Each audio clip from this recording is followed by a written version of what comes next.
Selamat pagi, Mr. dan Miss. Pagi.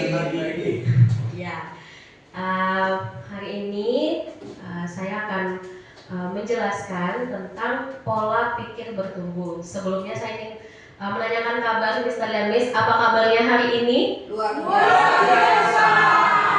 Oke, apa saya mau ganti dulu ya Mr. dan Miss. Kalau misalkan saya bertanya apa kabarnya hari ini, Mr. dan Miss bisa jawab sehat, bahagia, yes, yes, yes, gitu ya. Boleh kita semua berdiri, Mr. dan Miss, biar kita lebih semangat. Ya. Apa kabarnya hari ini? Sehat, bahagia, yes, yes, yes. Coba sekali lagi lebih semangat ya. Apa kabarnya hari ini, Mr. dan Miss? Sehat, bahagia, yes, yes, yes. Selamat datang buat kita semua. Silakan duduk kembali. Ya, sebelum kita masuk ke dalam materi, saya ingin bertanya dulu sama Mr. dan Miss. Menurut Mr. dan Miss, apa sih itu pola pikir bertumbuh? Boleh ada yang mau menjawab? Apa sih itu pola pikir bertumbuh? Oke, boleh Miss Mona? Pola pikir bertumbuh itu pola pikir yang siap diperbaharui mengikuti perkembangan. Boleh kasih tepuk wow dulu sama Miss Mona. Tepuk wow. Kasih W. Kasih O. Kasih W. Wow, wow, wow. Ya, salah satu jawaban yang betul, pola pikir yang diperbaharui ya Miss. Ada lagi mungkin dari Misternya ada yang ingin menjawab. Menurut Mister, apa sih itu pola pikir bertumbuh? Boleh Mister Rama? Ya, kalau dari kalimatnya sih pola pikir bertumbuh mungkin bisa diambil kesimpulan dia mengikuti zaman.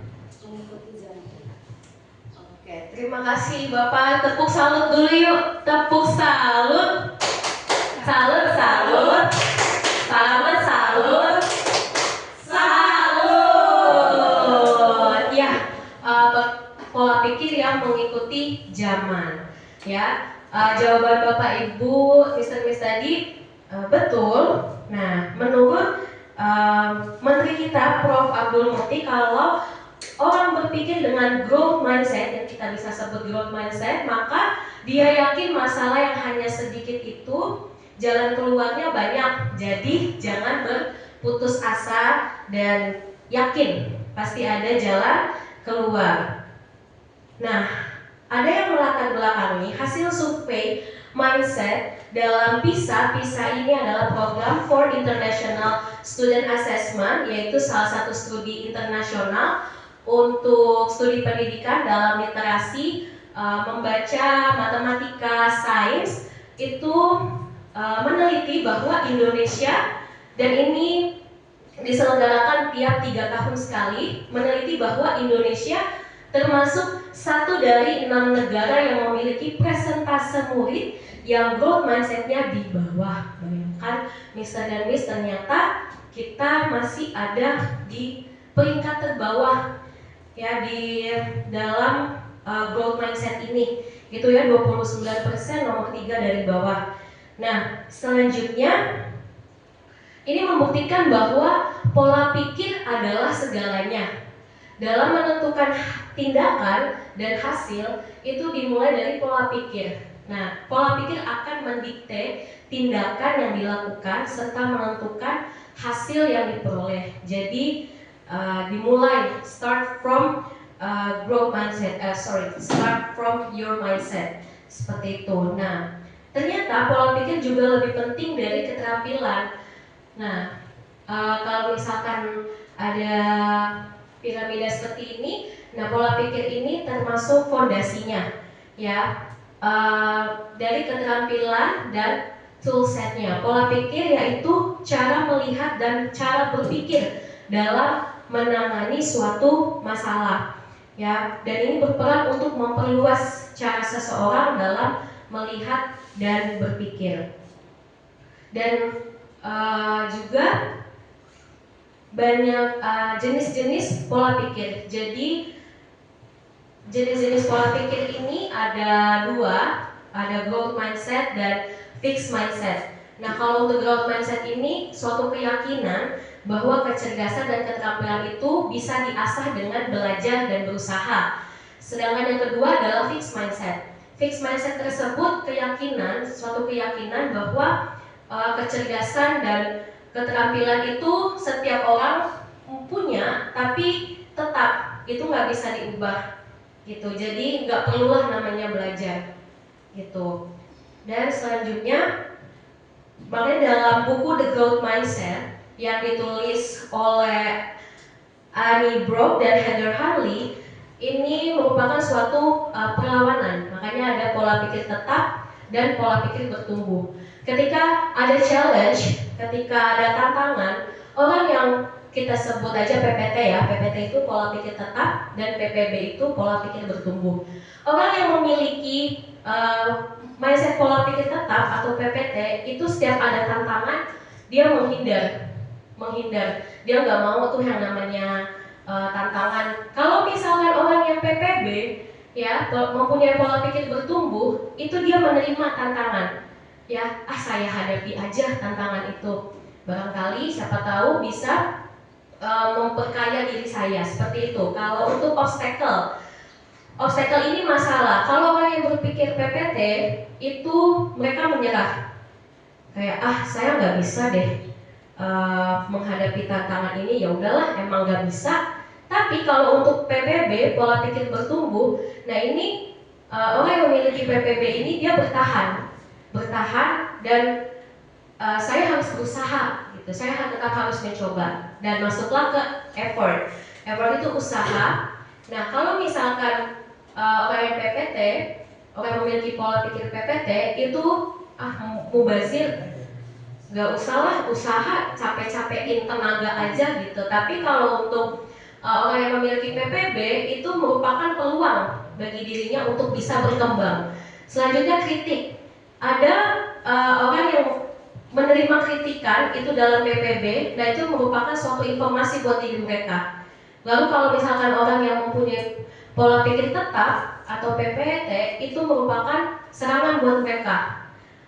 Saya dikritik, saya ngapain kamu kritik saya? Nah itu salah satu orang yang PPT ya. Selanjutnya untuk success others, melihat kesuksesan orang lain. Nah kalau untuk orang yang memiliki PPT itu merupakan ancaman, seperti kayak dia lebih sukses dari orang lain, jadi ini nih, jadi apa kayak ngapain sih dia sukses gitu, ada iri hati seperti itu ya. Kalau misalkan pola pikir bertumbuh itu menjadi sebuah inspirasi buat mereka, suatu saat saya bisa seperti dia gitu ya, itu merupakan sebuah inspirasi. Nah selanjutnya, jadi dari pola pikir tetap kita mau belajar untuk maju ke pola pikir bertumbuh ya. Jadi suara PPT itu merupakan suatu kekhawatiran ya dalam menghadapi tantangan kesulitan. Nah kita mengenali dulu bahwa kita ini khawatir gitu, dan kita menyadari bahwa kita punya pilihan. Nah kita punya pilihan, kita apakah mau tetap berada di pola pikir tetap atau pola pikir bertumbuh. Kalau ingin maju, ya kita berbicara kembali dengan apa kita ubah ke suara PPB, yaitu pola pikir bertumbuh ya, yaitu suara yang menimbulkan optimisme dalam menghadapi tantangan kesulitan. Jadi setiap ada tantangan, ada kesulitan, ya optimis aja kalau kita bisa melewatinya. Nah, melakukan aksi sesuai dengan suara PPB. Nah, di sini ada suara pola pikir tetap, ada suara pola pikir bertumbuh. Nah, ini contohnya ya. Contohnya saya ambil satu aja dari PowerPoint-nya. Misalkan kalau saya gagal melakukan sesuatu berarti saya nggak mampu, ya udahlah emang nggak mampu gitu. Tapi kalau untuk suara pola pikir bertumbuh, kalau saya gagal berarti saya harus belajar dan mencoba lagi. Nah, mungkin ada Miss yang mau sharing, apakah punya pengalaman seperti ini? Iya. Boleh? Oke, Miss Mona. Kalau saya nih dalam kehidupan sehari-hari ya, contohnya di rumah nih, saya ratu dapur kan, namanya ibu-ibu istri kan ratu dapur tuh, bisa masak, setiap hari masak. Nah, suatu saat suami saya sedang belajar satu makanan yaitu dimsum. Nah, dimsum itu kan harus dibungkus dengan hati-hati. Akhirnya suami saya karena sering mencoba, dia membuat dimsum, dia bisa membungkus dimsum dengan bentuk yang bagus, gitu kan, sesuai dengan apa yang dia pelajari. Ketika saya mencoba, hancur lebur, gitu ya. Nah, disinilah jadi perasaan saya bahwa saya bisa masak ini, saya harus belajar dari dia, gitu kan, merendahkan hati saya untuk belajar. Tapi gimana sih cara membungkus dimsum kok bisa sebagus itu? Sini saya ajarin gitu ya. Akhirnya pertama-tama gagal, berantakan gitu kan, isinya sampai keluar-keluar. Tapi akhirnya saya berlatih dengan dia, akhirnya saya bisa juga. Nah, itu maksud saya merendahkan hati saya untuk mau belajar. Walaupun saya terbiasa di dapur, tapi karena dia sudah ahli untuk membungkus dimsum itu, saya belajar dari suami saya. Itu hal kecil ya sehari-hari. Oke, kasih tepuk mau dulu sama Miss Mona. Tepuk, wow. Kasih W, kasih O, kasih W. Wow, keren. Ya, dari hal simpel aja kita bisa ambil contoh ya, kalau itu termasuk pola pikir bertumbuh, yaitu salah satunya mau berusaha, mau belajar, merendahkan hati untuk mau belajar. Thank you Miss Mona buat sharingnya. Nah, selanjutnya kita masuk ke intervensi pola pikir. Riset yang dilakukan oleh Study the Project of Education Research that Scale from Stanford University, bahwa intervensi pola pikir ini memberikan hasil yang sangat baik dalam meningkatkan prestasi akademik murid. Nah, kita lihat ada prosedur dari intervensi pola pikir. Jadi untuk yang pertama, saat melihat, kalau kita di kelas ya, saat melihat ada murid yang mau menyerah ketika menemui tantangan atau kesulitan, nah segera dorong dia untuk mencoba lagi. Baru yang kedua, pada saat murid mau mencoba lagi, kalian beri pujian proses karena telah mau berusaha. Nanti kita akan bahas di next slide. Dan jelaskan, yang ketiga, jelaskan kepada murid tentang PPT dan PBB, maksudnya memberikan suara PBB dan perbedaan utamanya saat menghadapi tantangan dalam belajar. Mungkin contoh, misalkan ada anak murid yang mau menyelesaikan soal tidak bisa, mereka mau menyerah, tapi kita bisa kasih suara PBB. Wah, kamu sudah melakukan hal yang terbaik, tapi harus perlu diasah kembali. Nah, seperti itu, belajar, mencoba lagi seperti itu. Dan yang terakhir, jelaskan kepada murid bahwa berbuat salah merupakan cara otak untuk belajar dan berkembang. Nah, maka dari itu dalam sekolah pun kita membangun komunitas belajar. Nah, dan itu merupakan fondasi untuk mengembangkan PPB di sekolah yang terdiri dari ada guru dan orang tua, guru dengan sesama guru, dan juga guru dengan murid. Nah, hal yang krusial, hubungan guru dan murid adalah yang sangat penting. Nah, ini merupakan proses awal dari pembentukan PBB di dalam kelas.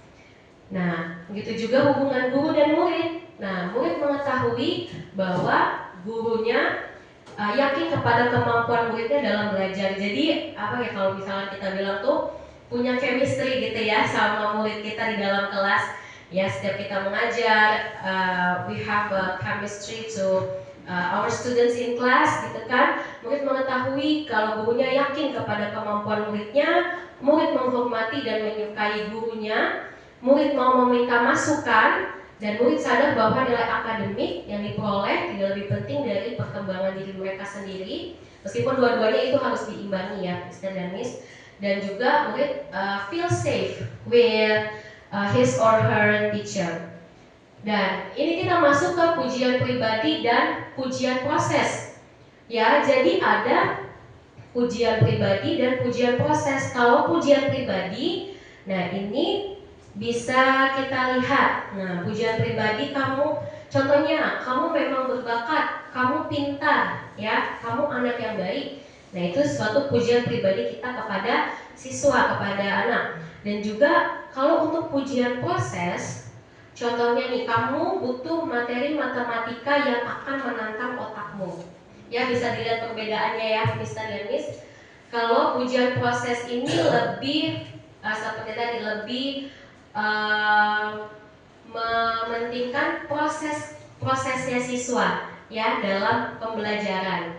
Ya, terus selanjutnya kamu telah menggunakan strategi yang tepat untuk menjawab soal ini gitu. Jadi yang kita lihat itu prosesnya gitu kan. Untuk tadi dibilang apa? Untuk menentukan hasil ya itu berawal dari prosesnya tersendiri.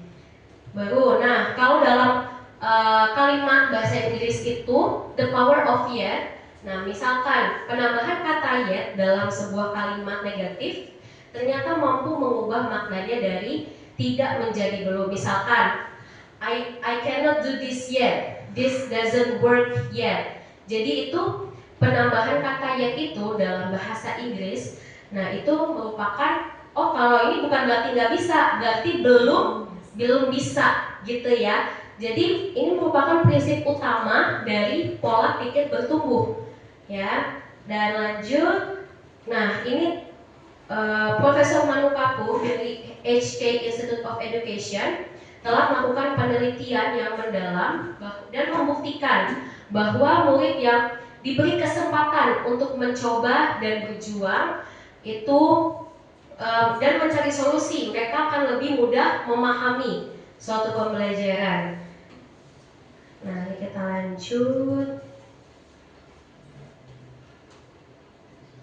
Kita masuk ke target performa versus target pembelajaran. Jadi di dalam kelas itu ada dua hal yang kita targetkan. Yang pertama target performa dan yang kedua target pembelajaran. Untuk target performa itu kita membuat siswa lebih pintar ya, terlihat pintar seperti mendapatkan nilai A.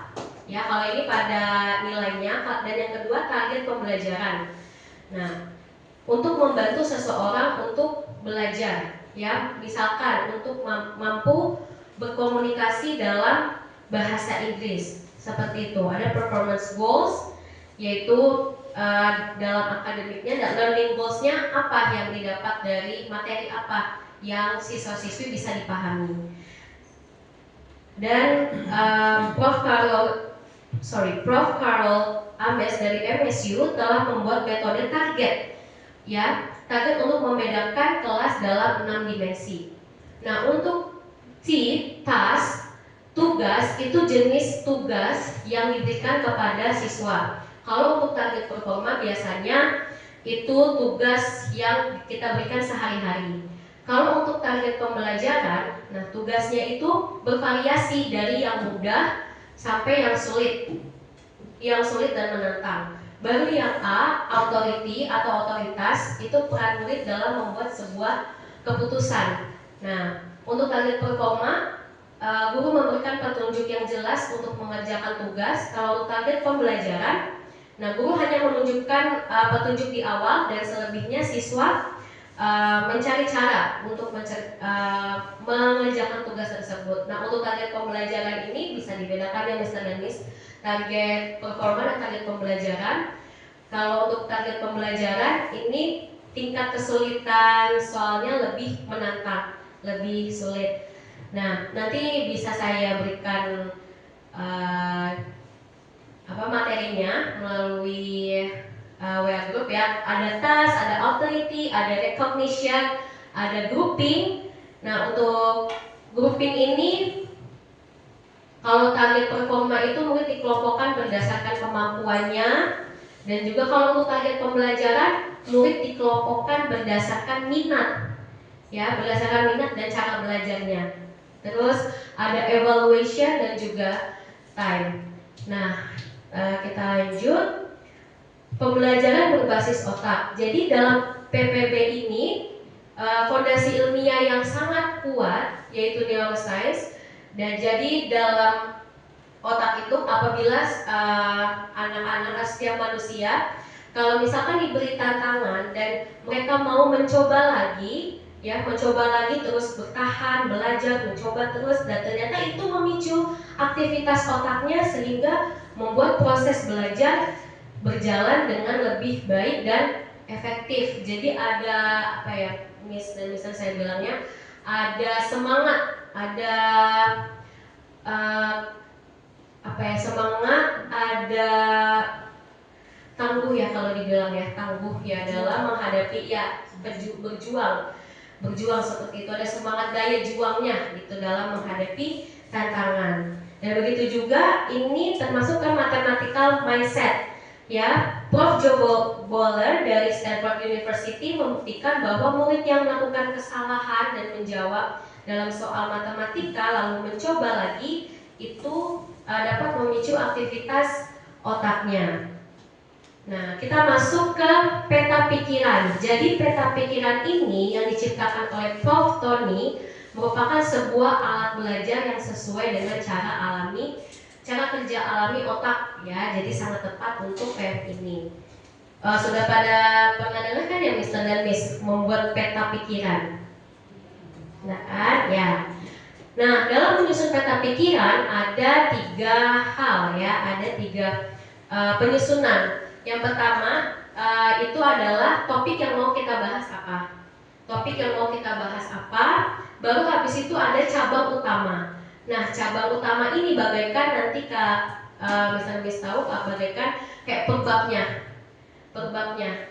Nah, main ideas ya, the main ideas. Baru setelah itu ada kategori dan hierarki. Nah, setelah dari cabang ini, cabang utama memiliki lagi kategori yang kalau misalkan dibilang subbabnya, ya subbabnya. Baru setelah kategori ada hierarkinya, ada jaring-jaringnya lagi, gitu. Ya, ini nanti kita akan belajar. Nah, ini peta pikiran kerangka kerja PM-nya. Kita masuk ke peran pola pikir bertumbuh dalam pembelajaran mendalam. Nah, kalau kita sekarang kan berada kalau diibaratkan ya seperti gunung es ya, gunung es. Kalau misalkan kita berada di surface learning. Nah, surface learning ini ibarat kita keluar dari zona nyaman yang harus melewati zona ketakutan atau growth mindset. Nah, kenapa dinamakan ketakutan growth mindset? Karena kan kita ingin bertumbuh. Growth mindset itu kan karena kita ingin mencoba hal yang baru, gitu kan, berpindah dari pola pikir kita yang tetap menuju pola pikir yang baru. Baru kita masuk ke zona deep learning, zona pembelajaran. Nah, ini yang paling mendalam kita mau telusuri. Nah, growth mindset dibutuhkan agar bisa menghilangkan rasa takut ya untuk menghadapi hambatan, tantangan dan kesulitan. Ya, dalam pembelajaran mendalam ini ada beberapa cakupan. Kalau kita bilangnya 8, 3, 3, 4. Ya, kalau 8 itu ada 8 dimensi profil lulusan. Ya, 8 ini bisa diperbesar ya kalau bisa. Nah, 8 dimensi profil lulusan. Bisa dilihat ya Miss, yang Miss dan Miss di bagian ini yang putih. 8 dimensi profil lulusan, yaitu ada keimanan dan ketakwaan terhadap Tuhan Yang Maha Esa, ada keluargaan, kreativitas, kemandirian, komunikasi, kesehatan, kolaborasi, penalaran, kritis. Ya, kalau sekarang bilangnya 8 dimensi profil lulusan. Terus ada 3 prinsip pembelajaran. Ya, 3 prinsip pembelajaran itu ada berkesadaran, bermakna, dan menggembirakan. Dan juga ada 3 pengalaman belajar. 3 pengalaman belajar yaitu ada di sini memahami, mengaplikasi, dan merefleksi. Dan selanjutnya ada 4 kerangka pembelajaran. Dan nanti akan disebutkan dijelaskan lebih dalam lagi oleh Mr. Miss yang selanjutnya ya. Ini saya menerangkan awalnya aja. Ya, Ada 4 kerangka pembelajaran, yaitu ada kemitraan pembelajaran, praktik pedagogis, lingkungan pembelajaran, dan pemanfaatan digital. Ya, ini growth mindset ini masuk ke dalam semua cakupan pembelajaran mendalam. Nah, kalau untuk kerangka pembelajaran tadi ada 4 ya, Mr. dan Miss. Praktik pedagogis, lingkungan pembelajaran, kemitraan pembelajaran, dan pemanfaatan digital. Miss, izin. Oke, ya. Jadi praktik pedagogis. Nah, ini penggunaan model dan metode. Ya, penggunaan model dan metode pembelajaran. Nah, ini berfokus pada kolaborasi, kontekstual, dan eksplorasi banyak ide-ide. Nah, ide-ide pasti akan saling berhadapan dengan berbagai hambatan. Nah, soal PPB ini dibutuhkan, ya, bahwa juga dengan penggunaan peta pikiran. Nah, itu salah satu tadi untuk bisa merefleksikan, ya, untuk bisa merefleksikan pola pikir bertumbuh. Nah, lingkungan pembelajaran. Nah, pengembangan budaya belajar demi menciptakan iklim belajar yang kondusif. Nah, ini dalam PPB ini siswa-siswi ini dalam lingkungan pembelajaran bisa eksplorasi dan kolaborasi sesuai tadi dengan profil dimensi profil lulusan. Baru kemitraan belajar. Nah, kemitraan belajar ini lebih ke gurunya. Bagaimana hubungan guru dengan murid, guru dengan sesama guru, dan juga guru dengan orang tua. Dan PBB dibutuhkan juga karena adanya saling percaya. Tuh. Selanjutnya pemanfaatan digital. Ya, sekarang ini pemanfaatan digital sangat dibutuhkan.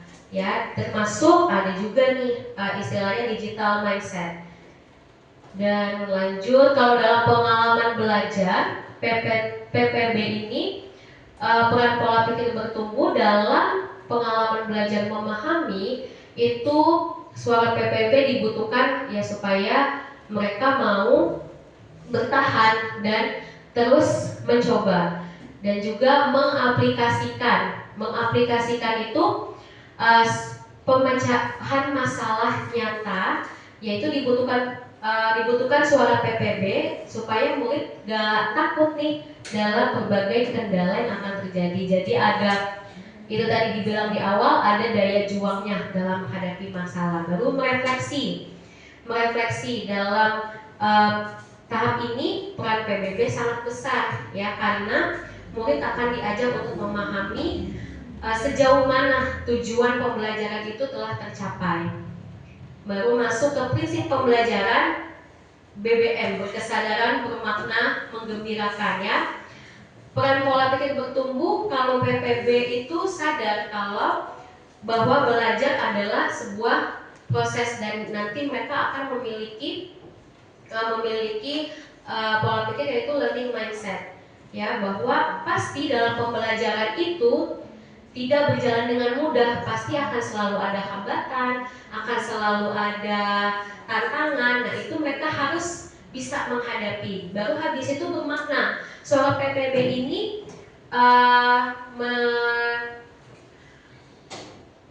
soal PPB ini bisa membantu kita dan juga murid bahwa seorang bisa belajar sepanjang hayat. Jadi lifelong learner. Jadi setiap kita ini lifelong learner, gak hanya di sekolah, tapi setelah itu mereka akan belajar. Baru selanjutnya menggembirakan. Pembelajaran yang menggembirakan membutuhkan PPB agar bisa tercipta suasana belajar yang positif dan menantang serta menyenangkan, dan memotivasi setiap menghadapi. Jadi kalau menggembirakan itu PPB itu bahwa belajar itu gak harus serius, gak harus selalu menjadi soal terus, tapi ada saatnya mungkin bisa bermain sambil belajar seperti itu, ya, menciptakan suasana yang menyenangkan. Baru masuk ke 8 profil lulusan. Ya, kalau tadi ada kreativitas, penalaran kritis, komunikasi, kolaborasi, kemandirian, kesehatan, dan komunikasi. Kalau dalam kreativitas, nanti kita akan bahas di next slide. Untuk penalaran kritis, nah agar mampu berpikir kritis, maka PBB sangat dibutuhkan. Karena untuk apa? Untuk mengevaluasi dan menganalisis pembelajaran tersebut.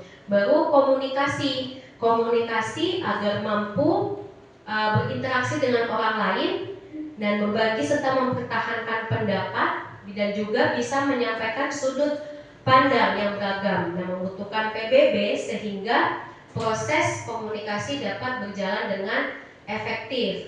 Baru untuk kolaborasi suara PPB ini dibutuhkan karena supaya dapat membuat atau membentuk hubungan yang baik dan kuat. Ini kalau mereka misalkan ada tugas untuk membuat kelompok, nah itu mereka bisa berkolaborasi dengan baik. Baru kemandirian. Nah, mandiri ini salah satu ciri PPB sebuah keyakinan diri bahwa kita itu adalah orang yang manusia yang kita bisa melakukan segala sesuatunya itu dengan belajar dan berusaha. Ya kalau nggak berusaha berarti nggak bisa. Seperti itu. Nah, kita masuk ke peran PPB dalam kreativitas. Nah, tadi dalam 8 dimensi profil kelulusan. Nah, ini masuk ke kreativitas, bahwa setiap individu mampu secara inovatif, fleksibel dan orisinal dalam mengolah ide. Jadi mereka nggak hanya sekedar untuk memahami, nggak hanya sekedar untuk dapat mengidentifikasi suatu informasi, nah itu, tapi mereka bisa menciptakan solusi yang unik dan bermanfaat. Nah, kreativitas ini ada tiga komponen, yaitu penguasaan. Penguasaan itu setiap siswa itu memiliki area pembelajaran, ya mereka bisa kuasai area pembelajaran itu. Ya, baru habis itu ada identity atau identitas, bahwa mereka sadar kalau identitas mereka itu adalah seorang pelajar, gitu, seorang yang sedang belajar. Nah, sedangkan itu ada kreativitas. Nah, kreativitas ini bukan yang tadi saya bilang di awal, bahwa bukan sekedar untuk memahami, tapi harus mampu untuk menciptakan sesuatu dari pengetahuan itu. Nah, ini ada siklus IKI, ada iterasi, kreativitas, inovasi. Nah, ini contohnya, ini zonanya. Kalau iterasi ini pengetahuan yang kita terima, ya, comfort zone-nya kita. Bagaimana kita untuk bisa mencapai growth zone atau inovasi? Nah, kita harus belajar keluar dari zona nyaman. Keluar dari zona nyaman, pasti untuk berpindah dari zona nyaman, saya juga merasakan pasti ada ketakutan. Tapi di sini kita sudah dapat modalnya, yaitu untuk pola pikir bertumbuh. Ya, fear zone ini termasuk pola pikir bertumbuh karena kita lagi berusaha ini untuk bertransisi dari comfort zone to fear zone. Nah, setelah dalam zona ini kita udah mulai nih dalam PPB ini kita mau buat apa nih? Kita mau keluar dari zona ketakutan kita ini, ya kita akan terus berbuat salah, coba lagi. Nah, ini tapi satu sisi kalau kita ketemu, pasti kita akan membuat sesuatu yang baru, dan ini masuk ke kreativitas kita, dan itu ide orisinil kita. Karena kita sudah mencoba dengan berbagai cara. Nah, ini masuk ke learning zone, kita belajar. Baru kita menciptakan inovasi. Nah, ini kita masuk ke growth zone. Bisa dipahami ya Bapak Ibu? Mr. Miss? Ya. Nah, ini alat berpikir kreatif, create-nya. Jadi ada banyak ya, saya juga baca ini Mr. Miss, bahwa create itu nggak semerta-merta kayak menciptakan, tapi ada juga banyak alat berpikirnya. Ada combine, ada reverse, eliminate, alternative, twist, elaborate. Jadi bisa mengkombinasikan, bisa memutar balik ide tersebut, eliminate itu ada mengeliminasi setiap pilihan-pilihan yang kita buat itu bagus atau tidak ke depannya. Baru ada alternatif apa lagi nih yang harus dibuat, atau alternatif misalkan alternatif A atau B itu ada bisa ganti, bisa tukar. Baru ada twist, ini diputar lagi nih kayak gimana gitu kan. Baru nanti ada elaborate, apakah ini dipisah, apakah diurai, apakah dipecah, seperti itu. Nah, masuk PBB pengetahuan nilai karakter. Nah, di dalam 3 pengalaman belajar, nah setiap memahami, mengaplikasi, merefleksi itu ada lagi komponen kecilnya. Kalau untuk memahami, pengetahuan esensial, pengetahuan mendasar. Terus pengetahuan aplikatif itu fokus pada teori, dan nanti kita akan bahas pengetahuan nilai dan karakter secara singkat ya Miss Helmis. Baru habis itu mengaplikasi itu anak-anak dapat menghubungkan, menerapkan, mengembangkan, serta berpikir kritis. Dan selanjutnya merefleksi, yaitu regulasi diri. Jadi nggak hanya serta-merta mengelola belajar secara tidak hanya kayak bahwa pembelajaran yang kita pelajari tadi hanya sekadar kayak konklusi biasa, bukan seperti itu. Saya juga belajar ini, bukan seperti ini ternyata, bahwa regulasi diri itu kemampuan siswa dalam mengelola belajar secara mandiri, dan bagaimana siswa-siswi kita ini bisa melakukannya dalam kehidupan sehari-hari dari pembelajaran yang diterima. Nah, ini komponen karakter, ada pertama itu moral, terus kita ada aksinya, pengetahuan, penghayatan. Berarti kan saling connected ya Mr. dan Miss, antara pengetahuan, penghayatan, baru aksinya. Baru lanjut bagian karakter itu ada 2, ada karakter performa, bagaimana bisa meraih prestasi. Terus karakter moral untuk berbuat baik dan benar. Jadi ada 2 nih yang kita asah sama murid-murid, yaitu performance karakternya, jadi bagaimana bisa mendapatkan nilai bagus. Baru itu karakter moralnya kita asah juga, karakternya mereka dalam sehari-hari. Nah, ini integrasi karakter ke akademik. Jadi bisa dikaitkan nih materi apa, bagaimana, ada nggak kaitannya sama materi yang kita ajarkan sama kehidupan siswa sehari-hari. Baru dampak positif apa sih atau manfaat apa yang diperoleh dari materi pelajaran itu. Kalau sebaliknya, dampak negatif apa atau kerugian apa kalau materi tersebut tidak diterapkan secara tidak benar gitu, dan menyimpang dari yang seharusnya, itu nanti gimana solusinya. Ya, itu saja dari saya. Mungkin Mr. Miss ada yang mau bertanya.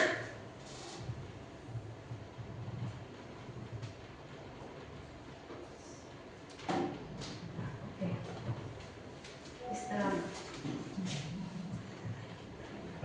Ada nggak kriteria siswa-siswa seperti apa yang bisa diterapkan pola pikir bertumbuh ini? Thank you Pak Lama. Ada tidak apa tadi Pak, karakter siswa ya? Kriteria siswa dalam yang bisa diterapkan. Sebenarnya untuk kriteria siswanya tidak ada sih Pak. Kalau ini menurut saya ya Pak ya. Kalau misalkan ini kita kan di kelas, untuk kriteria siswanya itu sebenarnya tidak ada kriterianya, tapi memang kita untuk ke semua siswa. Tapi memang kalau misalkan ada kesulitan, atau misalkan Bapak atau ini juga saya belajar ya Pak. Jadi kalau misalkan ada kesulitan, ada misalkan dalam apalagi mengerjakan soal matematika, apabila ada kesulitan, nah itu Bapak bisa kasih tuh Pak suara PBB bahwa wah kamu sejauh ini sudah bagus jawabannya, tapi perlu ada ini lagi nih, ada perbaikan lagi, seperti itu. Kalau misalkan Bapak lihat mungkin balik lagi ke kita bisa mengenal siswa itu bisa kayak kalau misalkan dia udah mulai mengeluh gitu Pak, udah mulai kayak hampir menyerah, nah itu Bapak boleh tuh masuk ke situ suara PBB-nya gitu. Kalau itu untuk yang mungkin sudah mengeluh nggak bisa banget ngerjain soal, nah itu Bapak bisa masuk tuh suara PBB-nya. Tapi kalau misalkan kepada anak yang sudah mampu mengerjakan soal, nah barangkali Bapak bisa memberikan pengayaan seperti itu, pengayaan kepada siswanya. Itu sih Pak, bisa dipahami ya Pak? Oke, ya saya kira sudah cukup, Miss. Ya, saya tutup. Terima kasih Miss dan Miss, mudah-mudahan bisa dipahami.